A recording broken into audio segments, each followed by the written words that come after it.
Antes de empezar, deja un comentario. ¿Qué harías si tu familia te tratara así? Di tu verdad abajo. Leemos todos los comentarios. Vamos a empezar. Seguro que viene a por las sobras, dijo mi primo Mason con una sonrisa burlona, limpiándose la salsa búfalo de la barbilla con el dorso de la mano. De la otra mano colgaba un refresco de corazón medio vacío. De repente, el plato de papel que sostenía parecía de ladrillos. Todos se rieron, mis tíos, mis primos, incluso la tía Rande, que siempre decía estar por encima del drama. La risa no era fuerte, ni siquiera cruel, pero era precisa, esa punzada especial que solo la familia puede dar. Me quedé en el borde del patio trasero de mi tía en Mesa, Arizona. El calor me enroscaba en el cuello bajo el sol de principios de septiembre. Las costillas en mi plato, indeseadas. No tenía hambre, ni de barbacoa, ni de abrazos vacíos, y definitivamente no de la lenta combustión de su condescendencia. El tío Troy intervino, con esa misma sonrisa satisfecha que usaba cuando hablaba de política. ¿Sigues limpiando mesas en ese restaurante del aeropuerto, Jules? Rió entre dientes antes de que pudiera responder. Vi tu coche ahí fuera. ¿Sigues conduciendo ese Nissan destartalado? Sabes que tenemos aparcamiento para invitados, ¿verdad? No es el de grava. Más risas. Las latas de cerveza chocaron. Nadie me defendió. Ni siquiera mi madre. No paraba de hurgar en la ensalada de papa como si no pudiera oír nada. Miré a la esposa de mi hermano, Elise, vestida como si estuviera caminando por una alfombra roja enlatada en lugar de junto a una mesa plegable. Pero no se rió. Tampoco dijo una palabra. Apartó la mirada de la mía. Tal vez deberíamos haber hecho más parrillada para nuestro trabajador esencial, dijo Mason, levantando su cerveza en un brindis simulado. Ese golpe. Tenía 38 años. Soltero. Sin casa ni título. Solo 6 días a la semana en el Skiview Café de la Terminal C y una habitación detrás de un taller de chapa y pintura en Apache Drive. Pero no vine aquí por comida ni por ellos. Vine a cumplir una promesa. Y justo cuando me giré para dejar la placa y marcharme tranquilamente, el zumbido de un motor de alta gama rompió el aire de Arizona. Todas las cabezas se giraron cuando una elegante limusina negra se detuvo frente al borde del césped. Luego vino el silencio. En la acera, justo al otro lado de la valla desgastada por el desierto, una elegante limusina negra se detuvo lentamente, como si se hubiera equivocado de camino desde la semana de la moda de Scottsdale.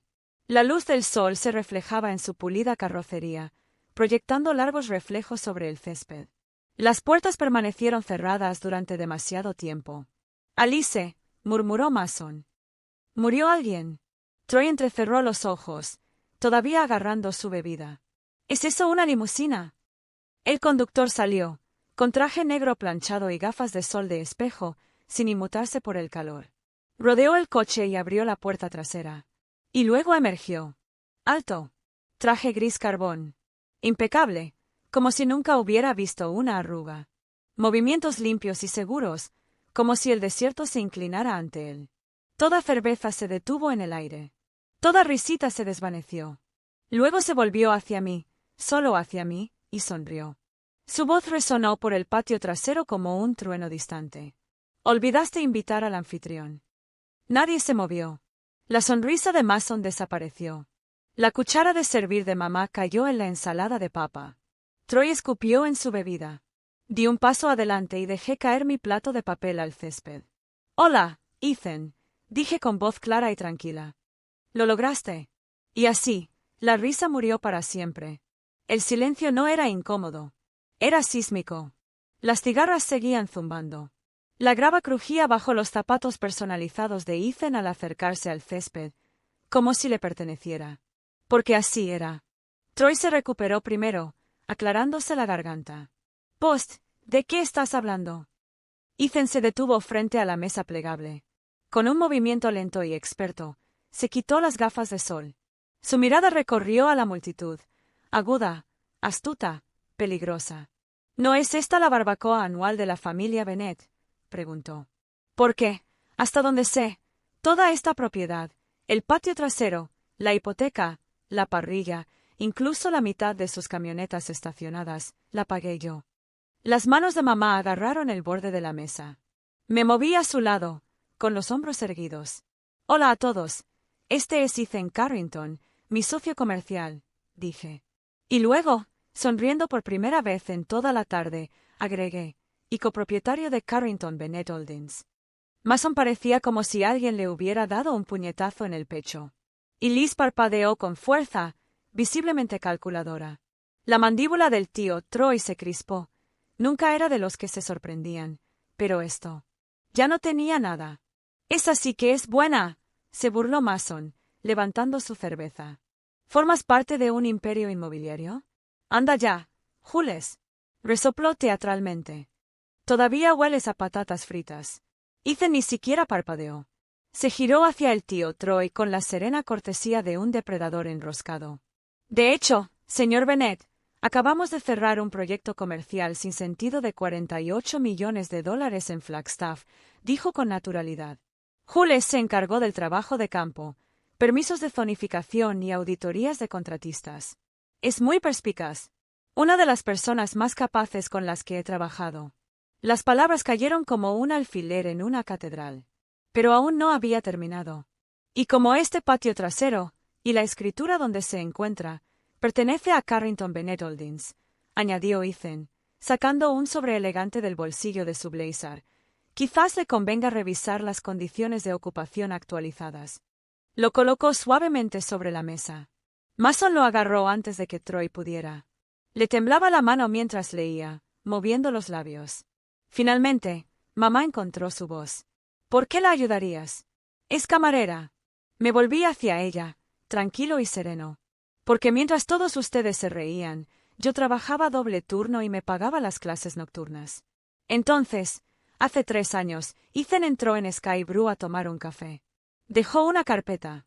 Ethan asintió y sus labios se torcieron en una sonrisa. Me persiguió por todo el estacionamiento para devolverlo. La contraté como mi asistente una semana después. La decisión más inteligente que he tomado en mi vida. Y Liz se quedó nerviosa. Entonces, ahora eres rico. La miré a los ojos. No. Me respetan. Eso está mejor. Las mismas bocas que una vez se burlaron de mí, ahora estaban en silencio. Algunos miraban fijamente sus bebidas. Otros se movían como si les hubieran salido espinas a las sillas. Pero no había venido a vengarme. Vine a reclamar mi dignidad. La pregunta que hizo Elise. Entonces ahora eres rico. Colgaba en el espeso calor como humo de carne carbonizada. Pero no volví a responder. No hacía falta. El pánico en sus ojos decía basta. Los dedos de Brian temblaban alrededor del contrato. Movía la mandíbula como si quisiera hablar, pero no le salían las palabras. El hombre que una vez me guiñó el ojo ante mi pobreza parecía perdido.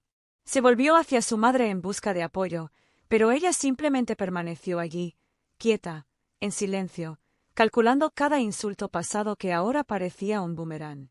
¿Y el tío Troy? Por fin explotó. Espera un segundo. ¿Me estás contando todo esto? Si todavía estás leyendo, solo has visto el comienzo de la silenciosa venganza de Jules. Así que no olvides suscribirte para el próximo capítulo. Créeme, no querrás perderte lo que sucede cuando el tío Troy descubre quién es el verdadero dueño de la escritura de su casa. El tío Troy hizo un amplio gesto hacia Ethan, la limusina y el sobre. ¿Es una estafa? ¿Una treta? Te estás metiendo con nosotros. Ethan giró la cabeza ligeramente y arqueó una ceja. ¿Crees que conduzco por mesa en un Rolls Royce? Llevo un Breitling de $6,000 y me quedo aquí con un calor de 37 grados para hacer una broma. Troya vaciló. No dije que no tuvieras que hacerlo. Lo interrumpí con una voz calmada pero cortante, la voz que usaba en las reuniones de la Junta de Zonificación cuando los desarrolladores intentaban aplastarme con su ego. Todos ustedes decidieron quién era yo hace años, la camarera, la fracasada, la que no pudo terminar la escuela, no pudo encontrar marido, no pudo rehacer su vida. Me volví hacia Brian y lo miré a los ojos. Solías llamarme la mancha de la familia. ¿Recuerdas? Él se estremeció como si le hubiera dado una bofetada. Jules, vamos, dijo, forzando una risita. Solo era una broma. No.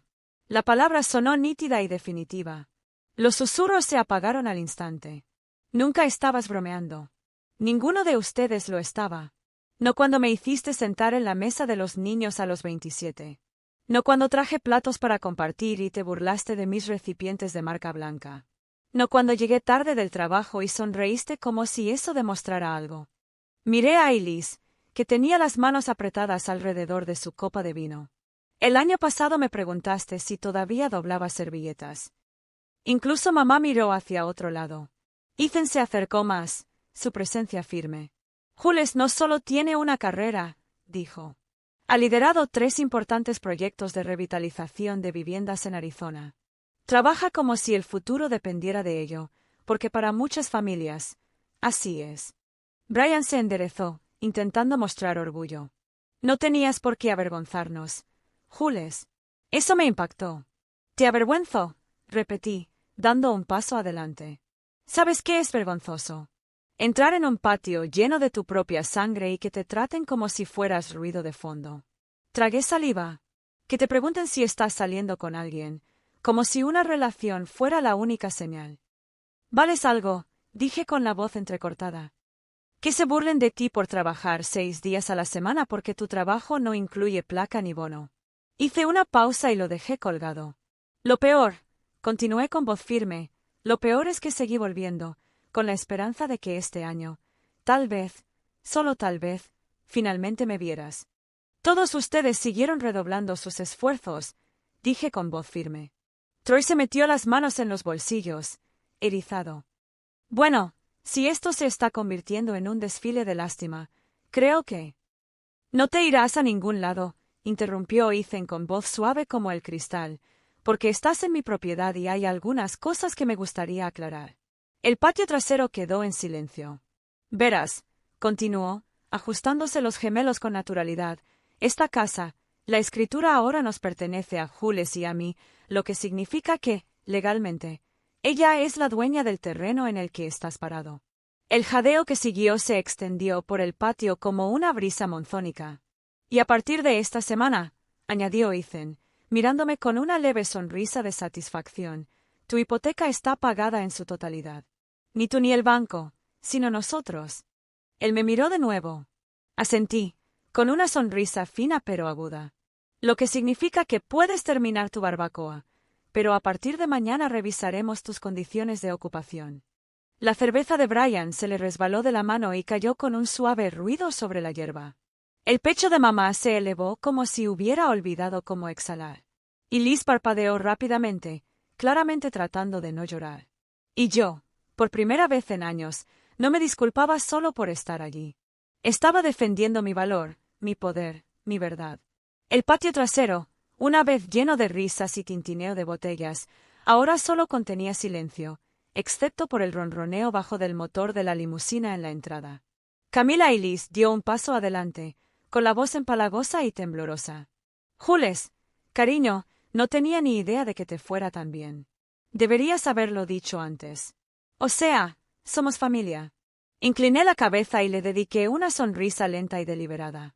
Es curioso, dije, porque el pasado día de Acción de Gracias me llamaste un cuento con moraleja andante y dijiste que había bajado la estética familiar con vaqueros de segunda mano. Sus mejillas se pusieron rojas. «Eso fue solo una broma», dijo. «No», dije suavemente, «eso fue crueldad disfrazada de comedia». Entonces me volví hacia mamá. Todavía no había dicho ni una palabra, no me había defendido ni una sola vez. «¿Sabes cuántas veces quise decírtelo?», pregunté. Cuando me ascendieron, cuando cerré mi primer trato de 6 cifras, quise llamar. Ella levantó la mirada, con los ojos vidriosos y los labios entreabiertos. Deberías habérnoslo dicho de todos modos. Y así fue como supe que ya no éramos los mismos. No querías saberlo, dije en voz baja. Me querías pequeña, manejable, familiar. Pero superé esa versión de mí mismo. Y ahora, no reconoces quién soy. Ethan me puso una mano suavemente en el hombro. Su peso me tranquilizó. Me volví hacia el patio trasero y vi los rostros congelados por la incomodidad y la incredulidad. Me hiciste sentir como un ruido de fondo, continué, como un sustituto entre tus conversaciones reales. Trabajaba 60 horas a la semana, pagaba cada clase nocturna con propinas y pasaba las tardes eligiendo entre la cena y la gasolina. Mi voz se quedó sin aliento, pero no me detuve. Mientras tú publicabas fotos de tus vacaciones, brindabas y hacías lo mínimo, yo solo intentaba sobrevivir. Y nunca te pedí ayuda, nunca te culpé. Simplemente trabajé. Pero lo único que viste fue mi uniforme, mi auto barato y mis llegadas tarde. Los miré a los ojos. Y ahora que he salido de tu sombra, ahora que no te necesito, tienes miedo. Brian espetó. No te tenemos miedo, Jules. No te hagas ilusiones. La mano de Ethan bajó. Dio un paso adelante, tan tranquilo como siempre. ¡Qué curioso!, dijo. He estado en salas con multimillonarios, senadores, directores ejecutivos, y ninguno tartamudea al leer un contrato inmobiliario. Brian abrió la boca y luego la cerró. Mamá se hundió en una silla de jardín. Y Liz parecía querer gritar, pero no encontraba el coraje. Entonces vino la pregunta que esperaba. La tía Liz, que había permanecido en silencio hasta ahora, se aclaró la garganta. ¿Por qué vienes hoy, Jules? ¿Qué querías de nosotros? La miré a los ojos. Quería que me vieras. Solo una vez. No necesitaba aplausos, ni siquiera amabilidad. Solo quería saber, alguien me preguntaría qué construí mientras tú mirabas hacia otro lado. Silencio. ¿Y ahora, Liz? Pregunté con voz tranquila. No necesito que lo hagas. Me volví hacia Ethan. Vamos. Tenemos una reunión a las 4. Me ofreció su brazo mientras caminábamos hacia la limusina. Brian soltó.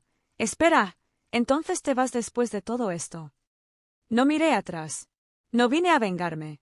Vine con un mensaje. La voz de Camila se quebró. ¿Qué mensaje?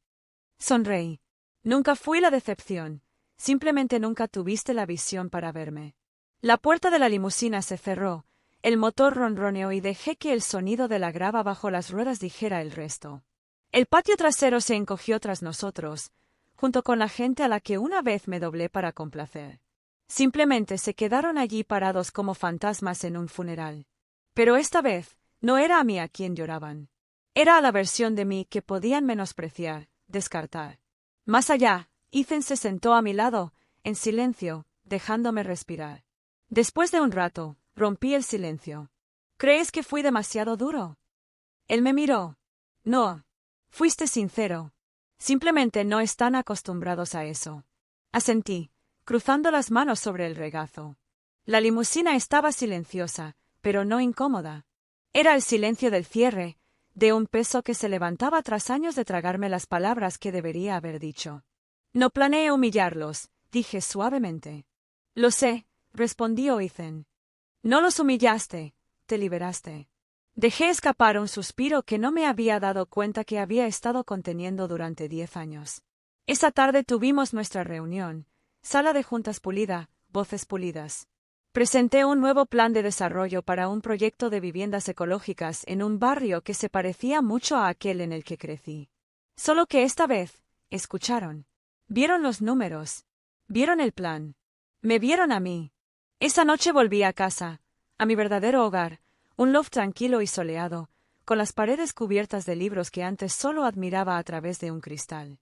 Una docena de llamadas perdidas, Brian, mamá, números de ruido que no había guardado en años y un mensaje de voz de mamá. Su voz era más tranquila de lo que recordaba. Jules, sé que no fuimos justos. Debí haberlo dicho antes. Simplemente no sabía cómo afrontar que cambiaste, y lo extrañé. Lo siento. No lloré. Esta vez no.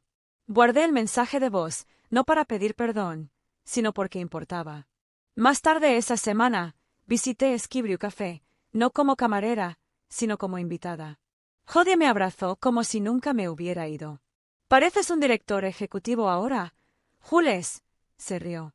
Pero me acordé de la muchacha que le daba café gratis al anciano que lloraba los martes en Dewwood. Sonreí.